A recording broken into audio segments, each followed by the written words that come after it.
ওরে না জানি কি ভাবে গোরা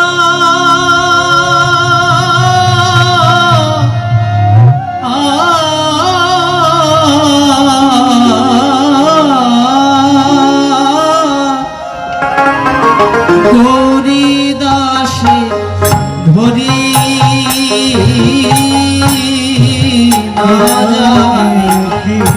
হরি বল নিতাই গৌর হরি বল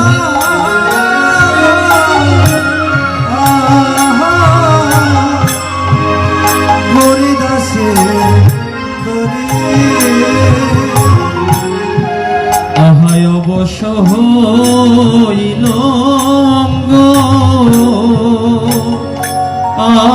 আজি রাধা রাধা বলি অবশ হইল ও রাধা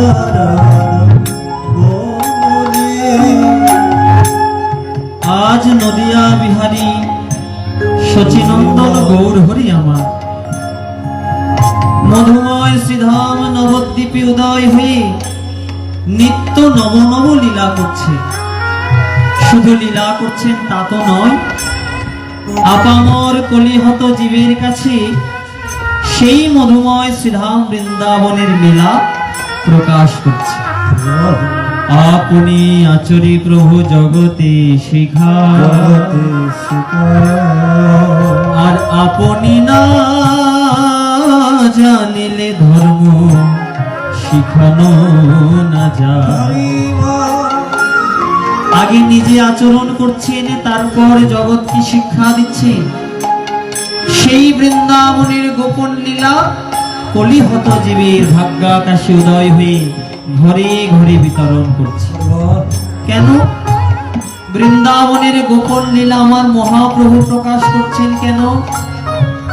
কারণ শাস্ত্র বলছে, চৈতন্য চরিতামৃতে বললেন কবিরাজ গোস্বামী, কি বললেন? রাধা পূর্ণ শক্তি কৃষ্ণ শক্তিমান, দুই তত্ত্ব ভেদ নাহি শাস্ত্র পরমা। রাধা কৃষ্ণ একই আত্মা দুই দেহ ধরি। রাধা কৃষ্ণ আলাদা কেউ নয় বাবা, রাধা কৃষ্ণ একই আত্মা দুই দেহ ধরি। অনন্য বিলাস রস আস্বাদন করি।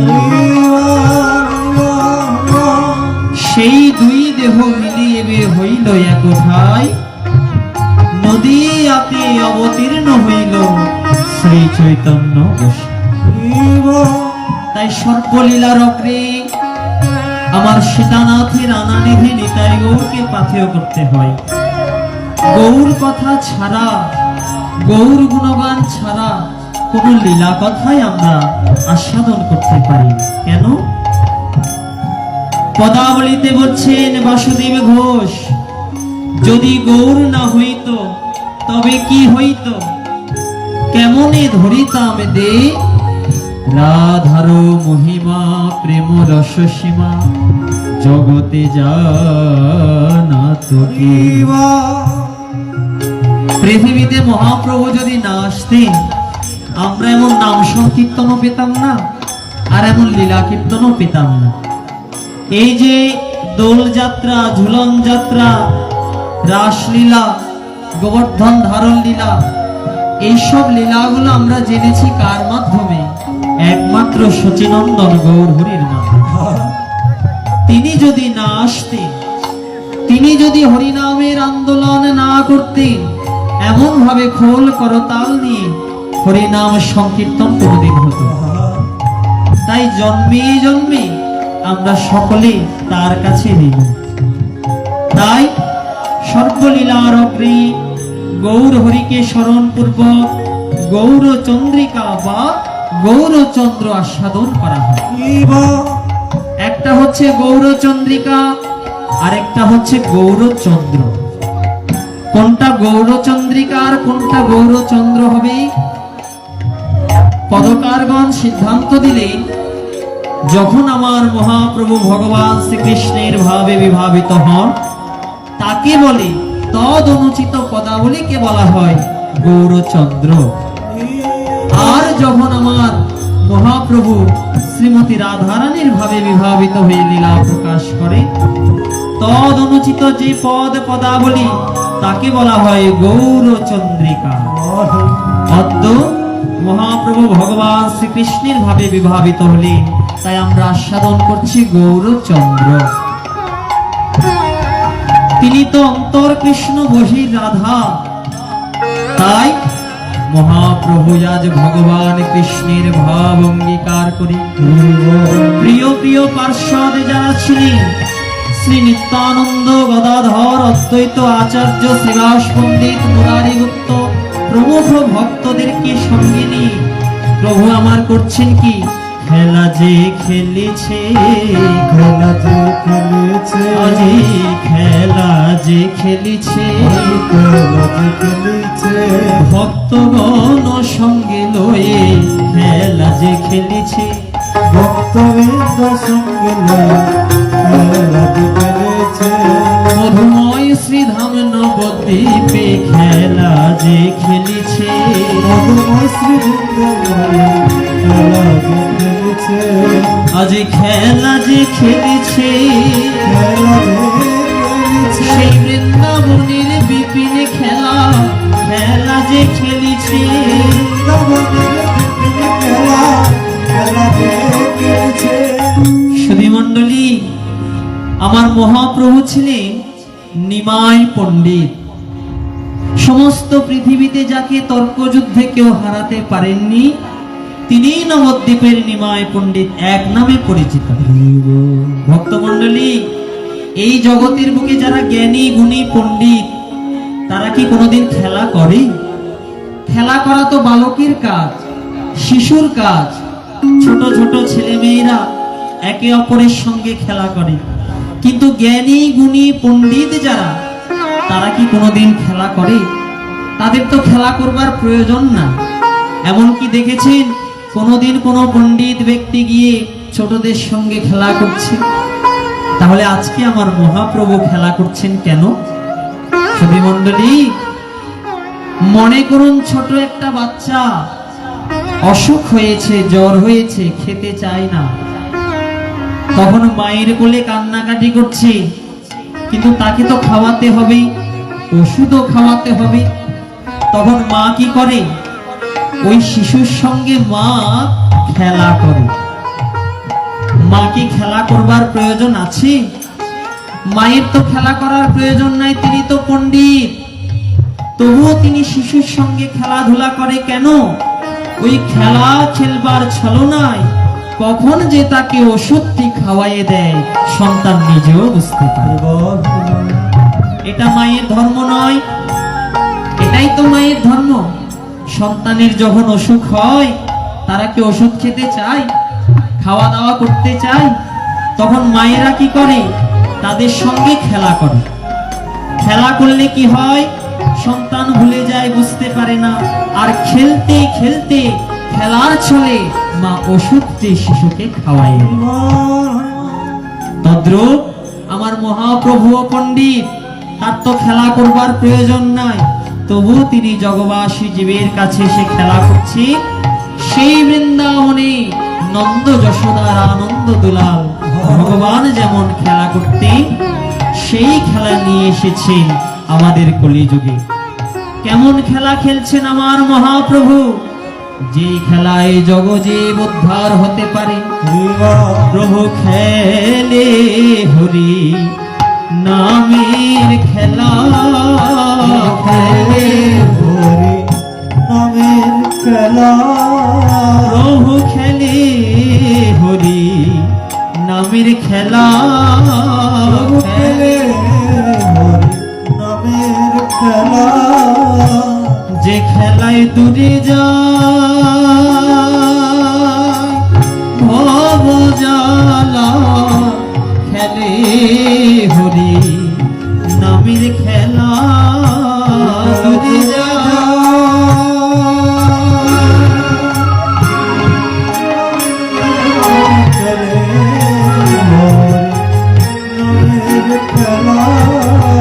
যেই খেলায় দূরে যায় সংসারে জ্বালা প্রভু খেলে হরি নামের খেলা দূরে যা সংসারে জ্বালা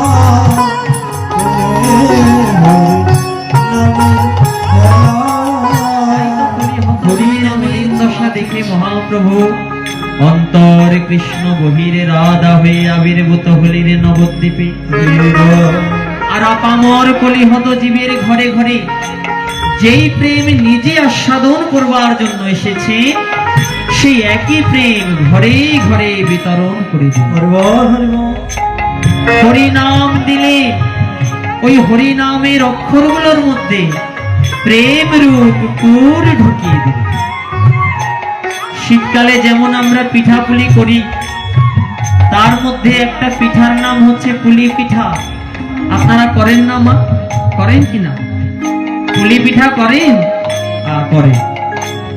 পুলি পিঠা অনেক রকমের হয়। উপরের আবরণটা যেমন শক্ত, ভিতরে অনেকে নারিকেলের পুর দেয়, অনেকে দুধকে ঘন করে ক্ষীরের পুর দেয়, অনেকে সন্দেশের পুর দেয়, দেয় না মা? আমি কি ভুল বলছি? তো তেমনি মহাপ্রভু হরিনাম এনেছেন পুলি পিঠার মতো। এটা এক ধরনের নামের পিঠা। ওই হরি নামের অক্ষর, এই যে হরে কৃষ্ণ রাম, এই অক্ষরগুলোর মধ্যে শ্রীমতী রাধা রানীর প্রেম রূপ পুর ঢুকিয়ে দিলে। পুলি পিঠা দেখলে কিন্তু বোঝা যায় না ভিতরে এত সুন্দর এত মিষ্টি পুর থাকে। তদ্রূপ হরিনামকে দূর থেকে দেখলে বোঝা যায় না ভিতরে যে প্রেম আছে।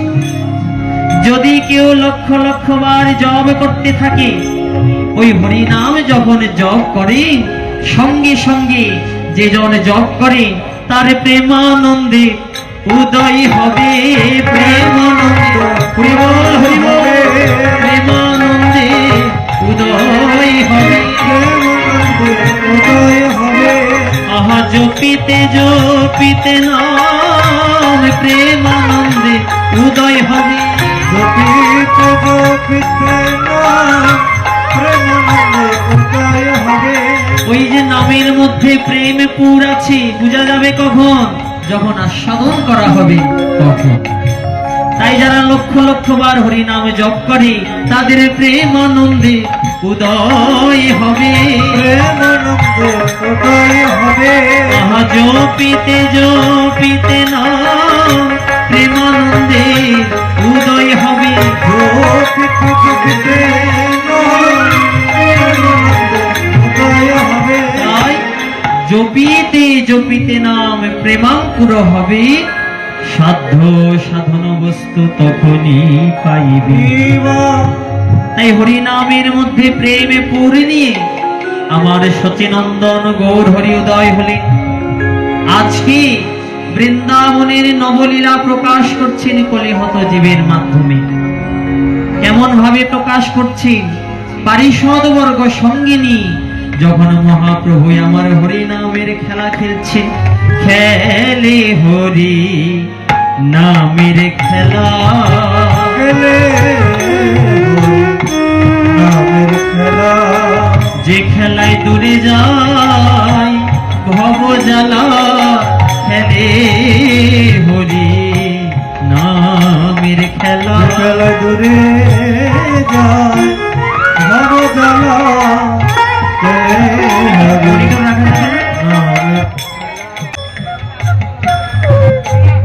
মহাপ্রভু যখন হরিনামের খেলা খেলছেন, হরিনামের খেলা খেলতে খেলতে হঠাৎ প্রভু আমার ভাবে আবিষ্ট হয়ে করলেন কি, না জানি কি ভাবে গোরা গরিদাসী ধরি, না জানি ভাবে গোরা হরিদাসে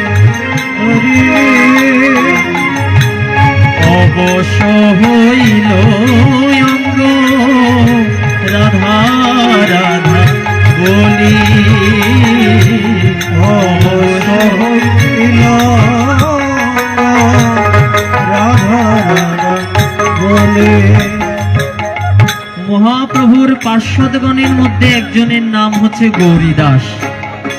হঠাৎ গৌরীদাসকে দর্শন করে এতক্ষণ জপছিল হরে কৃষ্ণ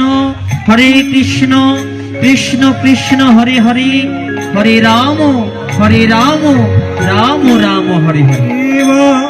এতক্ষণ হরিনাম জপছিলেন, আর এখন গৌরীদাসকে দর্শন করে রাধা নাম জপে গোরা হরি অন্তরে। রাধা নাম জপে গোরা হরিষ অন্তরে। রাধা রাধা রাধা রাধা ধ্বনি করছে। কাকে দর্শন করে? গৌরীদাসকে দর্শন করে। কেন? এতক্ষণ হরিনাম জপ করলেন, আর এখন গৌরীদাসকে দর্শন করে রাধা রাধা নাম জপ করছে কেন? রাধা নাম জপে গোরা পরম হরিষে। রাধা নাম জপে গোরা পরম রসে। রাধা নাম জপে গোরা পরম যতনে।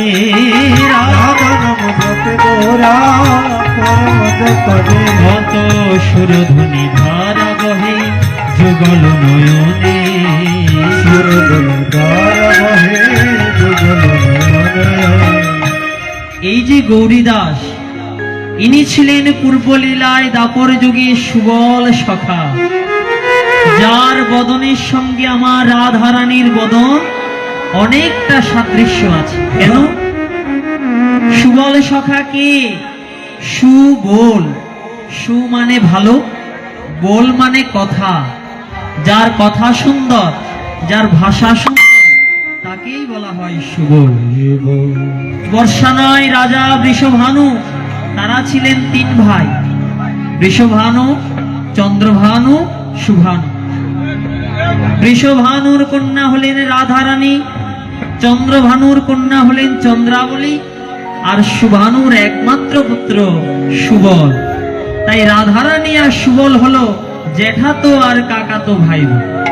তাই তাদের চেহারার সঙ্গে সাদৃশ্য আছে।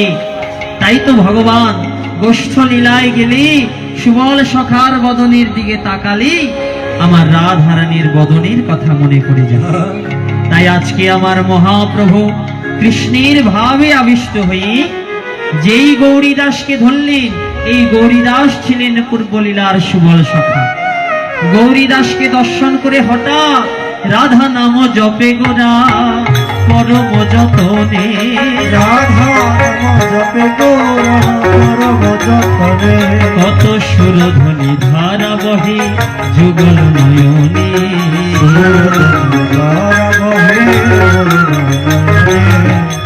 সুরধ্বনির ধারা বইছে নয়নে, ওরে ধারায় ধারায় ধরা ভেসে যে গেল। ধরা ভেসে গেল আমার শ্রী গৌরাঙ্গীর নয়ন ধারায় ধারায় ধারায় ধরা ভেসে যে গেল। আমার শ্রী গৌরাঙ্গের নয়ন ধারায় ধারায় ধারায় ভেসে গেল। কেন মহাপ্রভুর নয়নে ধারা বইছে হঠাৎ? শুধু ভক্তমণ্ডলী সবাই মিলে একটু মহাপ্রভু যে নাম জপ করছেন রাধা, আপনারাও একটু জপ করেন তো রাধা। বলুন, সবাই মিলে বলুন রাধা। কত সোজা একটা নাম। কৃষ্ণ তো অনেক কঠিন, কিন্তু রাধা কোনো বাধা বিঘ্ন নাই। কত সহজ নাম না? আবার জপ করুন রাধা। আর রাধাকে উল্টো করলে কি হয়? রাধাকে উল্টো করলে হয় ধারা। তাই তো জপেছে রাধা বইছে ধারা, ধারায় ধারায় ধরা ভেসে যে গেল। জপছে ধারা বইছে ধারা ভেসে গেল। প্রভু জপেছে রাধা বইছে ধারা, ধারায় ধারায় ধরা ভেসে যে গেল। যাচ্ছে রাধা বইছে ধারা ধারা এসে গেল। ওই রাধা নামের মধ্যেই ধারা আছে। তাই রাধা রাধা জপতে জপতে মহাপ্রভুর নয়নে জল, নয়ন কমল থেকে জল বদন কমলে এলো, বদন কমল থেকে জল হৃদয় কমলে এলো, আর হৃদয় কমল থেকে জল গড়াতে গড়াতে বইতে বইতে প্রভুর চরণ কমলে জলের জন্মস্থানে চলে গেল। এই জগতে জলের জন্মস্থান কোথায়? শ্রী বিষ্ণুর পাদ পদ্ম থেকে উৎপন্ন হয়ে গঙ্গা পতিত পাবনী নাম ধারণ করেছে। আমরা জানি না গঙ্গার উৎপত্তি কোথায়। এখানে পাশেই তো সমুদ্র আছে, নদী আছে। গঙ্গার উৎপত্তি কোথায়? শ্রী বিষ্ণুর পাদ পদ্ম থেকে। কেমন ভাবে সেই গঙ্গার উৎপত্তি লীলাটি আমরা একটু আস্বাদন করব। একদিন দেবশ্রী নারদ মুনি হরিনামে আত্মহারা হয়ে হরিনামে বিভোর হয়ে 6 রাগ 36 রাগিনী দ্বারা হরিনাম কীর্তন করতে করতে স্বর্গলোক থেকে মর্তলোক, মর্তলোক থেকে পাতাল লোকে গমন করছে। দেবশ্রী নারদ হরিনামে আত্মহারা হয়ে গেল। ছোট হরিনামে আত্মহারা হয়ে নারদ মুনি 6 রাগ 36 রাগিনী আশ্রয় করে নাম করছে।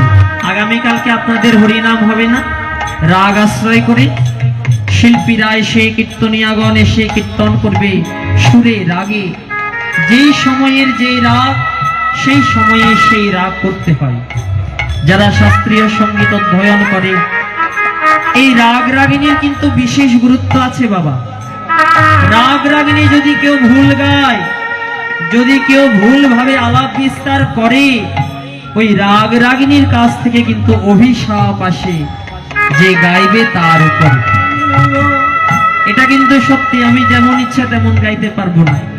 তাল, মাত্রা, সুর, লয়, রাগ এসব যদি আমার ছন্দ পতন হয়ে যায়, ওই রাগ রাগিনীর কাছ থেকে অভিশাপ আসে। এই রাগ রাগিনী গুলো হচ্ছে মা সরস্বতীর মানসপুত্র, মানসকন্যা। 6টি রাগ 36টি রাগিনী। এবার দেবশ্রী নারদ যখন হরিনামে আত্মহারা হয়ে রাগ রাগিনী আলাপ বিস্তার করছে, আত্মহারা হয়ে মুনিবরের সমস্ত রাগ রাগিনী ভুল হয়ে গেল। ভুল রাগ রাগিনী গিয়ে হরিনাম যখন করছিলেন নারদ মুনি, রাগ রাগিনীগণ করজোরে নারদ মুনিকে বলছে, মুনিবর সাবধান, এই আপনি কি করছেন? হরিনামে আত্মহারা হয়ে আপনি আমাদেরকে ভুল ভাবে উপস্থাপন করেছেন। দেখুন, আমাদের এক একজনের অঙ্গহানি হয়েছে, আমাদের এক একজন অসুস্থ হয়ে গেছে। কেন? আপনি ভুল ভাবে এমন ভাবে রাগ রাগিনী আলাপ বিস্তার করছেন, আমরা সবাই অসুস্থ হয়ে গেছি। সঙ্গে সঙ্গে অপরাধ প্রবণ হয়ে নারদ মুনি বলছেন, কি হরিনাম করতে গিয়ে আমি কি ভুল করে ফেললাম? আমার কারণে দেবী বাগবাণীর মানসপুত্রগণ, মানসকন্যাগণ অসুস্থ হয়ে গেল। রাগ রাগিনীগণকে জিজ্ঞাসা করছেন, হে রাগ রাগিনীগণ, তোমরা যে অসুস্থ হয়েছ, তোমরা সুস্থ হবে কি প্রকারে? রাগ রাগিনীগণ বললেন, মুনিবর, আপনি যেমন অশুদ্ধ গিয়ে আমাদেরকে অসুস্থ করেছে, যদি কেউ শুদ্ধ ভাবে, শাস্ত্রীয় ভাবে আমাদেরকে আলাপ বিস্তার করতে পারে, সঙ্গে সঙ্গে আমরা আবার সুস্থ হই। তাই সমস্ত রাগ রাগিনীগণকে সঠিকভাবে গাওয়ার শক্তি দুইজনের আছে। একজন হচ্ছে মা সরস্বতী নিজে, আরেকজন হচ্ছে আমার দেবাদিদেব মহাদেব ত্রিপুরারি মহেশ্বর। তাই নারদ মুনি চলে গেলেন কৈলাসে, মহাদেবের চরণে প্রণাম জানিয়ে বলছে, প্রভু বড় ভুল করেছি, আমার জন্য আজকে রাগ রাগিনী গুলো অসুস্থ হয়ে গেছে। তাই তুমি একবার সঠিকভাবে আলাপ বিস্তার করে তাদেরকে সুস্থ করবার ব্যবস্থা করো। মহাদেব বললেন, ঠিক আছে, আমি গাইব, কিন্তু আমার একটা শর্ত আছে। কি? আমি যে রাগ রাগিনী গুলো গাইবো শুনবে কারা? উপযুক্ত শ্রোতা না হলে কিন্তু আমি গাইবো না। শুধু মন্ডলী, উপযুক্ত ভক্ত যদি না থাকে কীর্তনিয়ার কিন্তু কীর্তন করতে ইচ্ছা করে না। করে? উপযুক্ত ভক্ত শ্রোতা যদি না থাকে কোনো গায়কেরই গাইতে ইচ্ছা করে না। মনে করুন ভারত থেকে একজন শাস্ত্রীয় সঙ্গীত শিল্পী এখানে গান করতে এসেছে, আর সামনে যদি চারজন মাতাল বসে থাকে, তারা কি গানের কিছু বুঝবে? বুঝবে না। তাহলে উপযুক্ত শ্রোতা লাগবে। মহাদেব বলছেন নইলে কিন্তু আমি গাইব না। তাই মহাদেব বসলেন গায়কের আসনে, আর শ্রোতার আসনে বসলেন কি? আমার সৃষ্টিপতি ব্রহ্মা আর পালনকর্তা বিষ্ণু। তারা বসলেন উপযুক্ত শ্রোতার আসনে, আর গায়কের আসনে আমার মহাদেব স্বয়ং। এমন ভাবে মহাদেবের রাগ রাগিনী গুলোকে আলাপ বিস্তার করছে। সঙ্গে সঙ্গে এক একটি রাগ সুস্থ হয়ে যাচ্ছে। আর রাগ রাগিনী গুলো আলাপ করতে করতে হঠাৎ দেখা যায় কি, ওই যে শ্রোতার আসনে বসে আছেন ব্রহ্মা বিষ্ণু, বিষ্ণু সমস্ত অঙ্গ গলে তরল হয়ে চরণ দিয়ে নির্গত হয়ে যাচ্ছে। মহাদেব এমন ভাবে শাস্ত্রীয় সঙ্গীত আলাপ করছে, যেই সঙ্গীত শ্রবণ করে আমার ভগবান বিষ্ণু আত্মহারা হয়ে সমস্ত অঙ্গ গলে তরল হয়ে চরণ দিকে প্রবাহিত হয়ে যাচ্ছে। এমন সময় তাড়াতাড়ি ব্রহ্মা গিয়ে তার কমণ্ডলুটা পেতে দিল বিষ্ণুর চরণ তলে। বিষ্ণুর চরণ থেকে সমস্ত শরীর গলে গিয়ে ওই ব্রহ্মার কমণ্ডলতে গিয়ে পড়ছে। এই যে কমণ্ডলতে গিয়ে পড়ছেন, ওটা কি? পতিত পাবনী গঙ্গে, পতিত পাবনী গঙ্গে,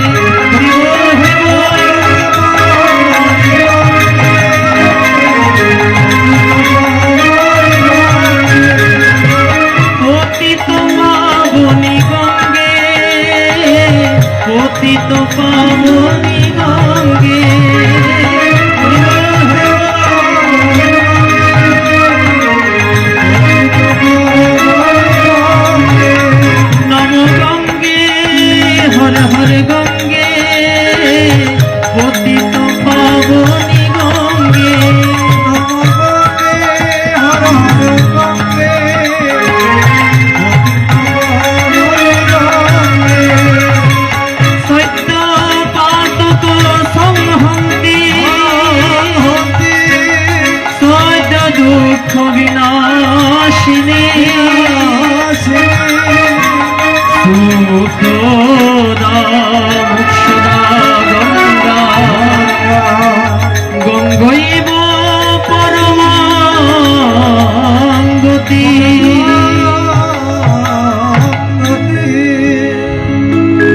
চরণ থেকে উৎপন্ন হয়ে গঙ্গা স্থান নিয়েছেন আমার দেবাদিদেব মহাদেবের জটায়।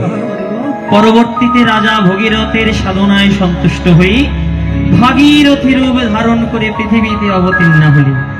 তাই সেই সুরধ্বনির ধারা বইছে মহাপ্রভুর যুগল নয়নে। কাকে দেখে? গৌরীদাস পণ্ডিতকে দেখে। আর গৌরীদাস পণ্ডিতকে ডেকে ডেকে বলছেন, মহাপ্রভু সুবল, ও সুবল, তুমি হে মরম সখা পরম সুরে,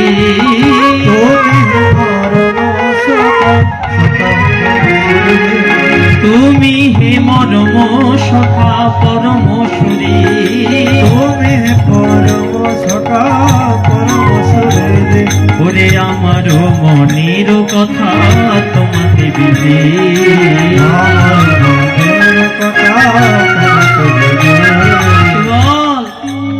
মনের কথা মরম সখা বিনা আর কেউ জানে না।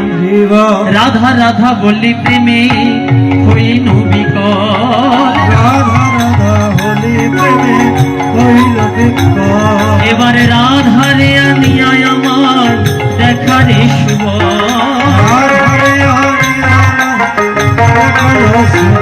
আহা নইলে প্রাণে বাজব না ভাব, ওই চাঁদ বদনে না দেখিলে নইলে পানি বাজব না ভাব। বাজবো ভাই যাকে দেখবার জন্য যোগীগণ যোগী যোগ ধরে তপস্যা করছে, মুনিগণ যোগী যোগ ধরে ধ্যান করছে, যাকে ব্রহ্মা না পায় ব্রহ্ম জ্ঞানী, যোগী না পায় যোগ সাধনী, সেই ভগবান আজকে বলছি রাধা রে আনিয়া মোরে দেখারে শুভ। রাধারে রানিয়া মোরে দেখারে শুভ। এই রাধা মোহন কহে প্রেমময় ভাই, রাধা মোহন কহে প্রেমময় ভাস। গোপন গৌরাঙ্গ লীলা করিলা প্রকাশ। এই লীলা গোলকে গোপনে ছিল, গোলকে গোপনে ছিল। আমার গৌর হরি প্রকাশ কইল গোলকে গোপনে ছিল। গৌর হরি প্রকাশ কইল গোলকে গোপনে ছিল। এই লীলা গোলকে গোপন ছিল, গোপনে লীলা ভক্তদের মাঝে প্রকাশ করলেন আমার মহাপ্রভু। সুধী মণ্ডলী, এই জগতে কারো ঘরের গোপন কথা কাউকে যদি বলতে বলি এখানে মাইকের সামনে, ইউটিউব চ্যানেলের সামনে, ফেসবুকে লাইভে, কেউ কি বলবে? কেউ বলবে না। কারো ঘরের গোপন কথা কেউ কি বলে? বলে না। তাহলে মহাপ্রভু যে গোলকের গোপন লীলা প্রকাশ করে দিচ্ছেন, এটা কি মহাপ্রভু ঠিক করছেন? এই জগতের বুকে গোপন কথাও অনেক সময় পেট থেকে বের হয়। কখন? যদি কেউ মাতাল হয়ে যায়, যদি কেউ মদিরা পান করে মাতাল হয়, একেবারে পেটের যত কথা আছে, যত গোপন কথা আছে, রাস্তায় হাঁটতে হাঁটতে বলে, শুনতে না চাইলে জোর করে বলে, একেবারে ঘর থেকে লোক বের করে ডেকে এনে তারপর বলে। বলে না? যারা মদিরা পান করে মাতাল হয়ে যায় তারা কিন্তু গোপন কথা এমন ভাবে প্রকাশ করে দেয়। তাই কলিযুগ পাবন অবতার আমার মহাপ্রভু রাধা প্রেমে এমন ভাবে মাতোয়ারা হয়েছে, রাধা প্রেম মদিরা পান করে এমন মাতাল হয়েছে, গোপত গৌরাঙ্গ লীলা করিলা প্রকাশ। গোপত গৌরাঙ্গ লীলা করিলা প্রকাশ। এই লীলা গোপনে গোলকে ছিল, গোলকে ছিল। আমার মহাপ্রভু প্রকাশ কইল গোপনে গোলকে ছিল। মহাপ্রভু প্রকাশ করিল গোপনে গোলকে ছিল। আহা কলির জীবে উদ্ধারিতে মহাপ্রভু প্রকাশ কইল